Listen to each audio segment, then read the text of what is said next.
जमींदार जी, आज मेरे मजदूरी के पूरे 1 महीने हो गए हैं। लाओ मेरे मजदूरी के पैसे, लाओ।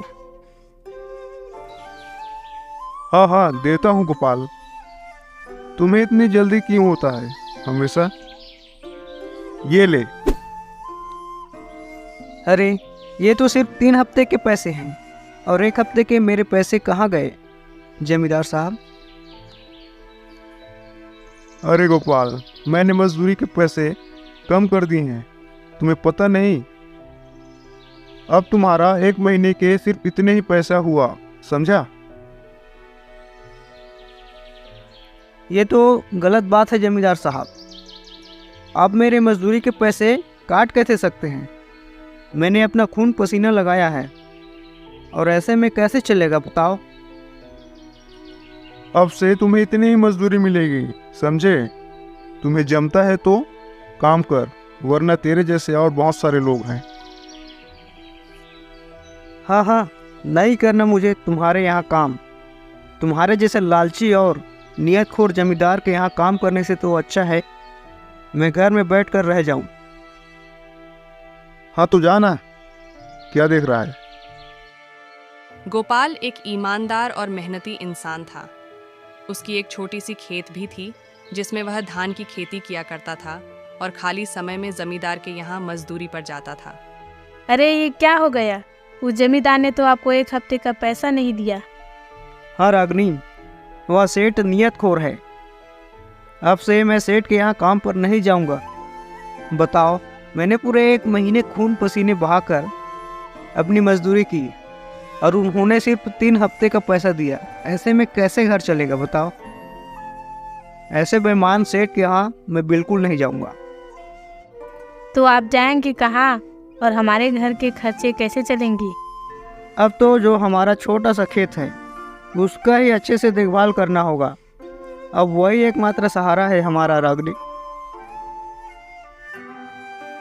गोपाल अब अपने खेत की रखवाली करने जाता था ताकि जंगली जानवर उसकी फसल बर्बाद ना कर दे। रागनी, जल्दी करो, दोपहर का खाना लाओ, मुझे देर हो रहा है खेत जाने के लिए। ये लो खाना। सुनो जी, राशन का सामान कम होते जा रहा है। सिर्फ 2 हफ्ते ही चलेंगे, इसके बाद तो खाने के भी लाले पड़ जाएंगे। और वैसे भी अभी तो फसल कटने में बहुत समय लगेगा, उसके बीच हम लोग खाएंगे क्या? तुम चिंता मत करो रागनी, मैं कुछ न कुछ इंतजाम कर ही लूँगा। अभी मैं चलता हूँ, खेत जाने में देर हो रहा है। गोपाल खाना लेकर जाता और दिन भर वहीं रहता। दोपहर को वह एक पेड़ के नीचे खाना खाता था। एक दिन गोपाल खाना खा रहा था, तभी एक चूहा पास के बिल से गोपाल के सामने आ गया। लगता है तुम्हें भी भूख लगा है। ये ले थोड़ा सा खाना, तू भी खा ले। गोपाल अपने खाने में से थोड़ा सा हिस्सा चूहे को दे देता है।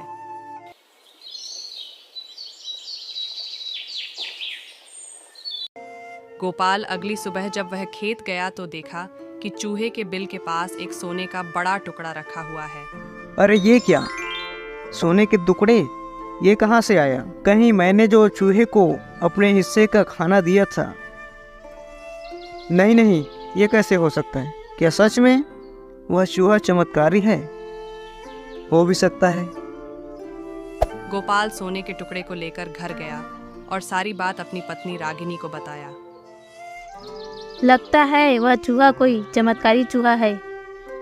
ऐसा करो, आज फिर से आप थोड़ा खाना लेकर जाओ और उसके बिल के आगे रख कर आ जाओ और कल जाकर देखना क्या होता है। गोपाल ने ऐसा ही किया।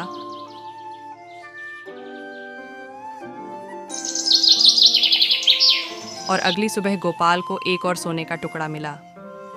अब इसी तरह से गोपाल रोज चूहे के बिल के सामने खाना रख जाता और अगली सुबह सोने के टुकड़े लेकर घर आ जाता।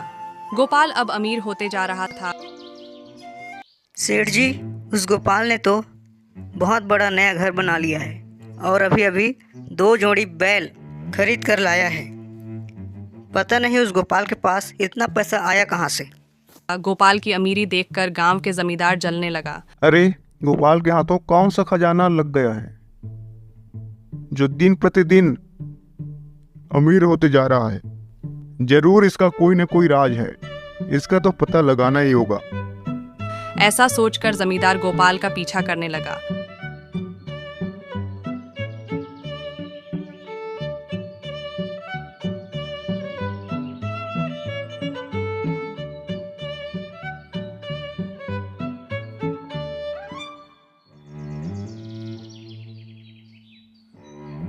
अच्छा, तो ये राज है गोपाल की अमीरी का। तभी मैं सोचूं, एक कंगाल इंसान इतने कम दिनों में इतना अमीर कैसे हो सकता है। जमींदार ने सब कुछ देख लिया। इसी बीच गोपाल और उसकी पत्नी किसी रिश्तेदार की शादी में गांव से कुछ दिनों के लिए बाहर चले गए। अच्छा हुआ गोपाल इस गांव से कुछ दिनों के लिए बाहर चला गया। अब मैं देखता हूँ वह चूहा मुझे सोने के टुकड़े ला कर देता है या नहीं।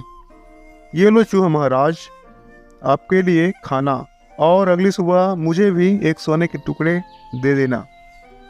अगली सुबह जमींदार को भी सोने का टुकड़ा मिला। अरे वाह, सोने के टुकड़े!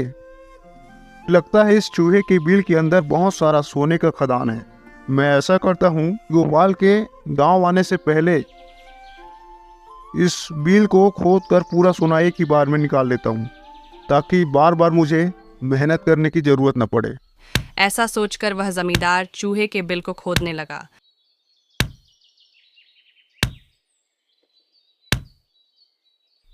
अरे ये क्या, यहाँ तो कुछ भी नहीं है, लेकिन वह सोने का टुकड़ा आता कहाँ से है, मुझे समझ में नहीं आ रहा है। तभी बहुत सारे चूहे आकर जमींदार को काटने लगते हैं। चूहा जमींदार को काट काट कर जख्मी कर देता है और इस तरह से जमींदार के ज्यादा लालच के कारण उसे उसकी कीमत चुकाना पड़ता है।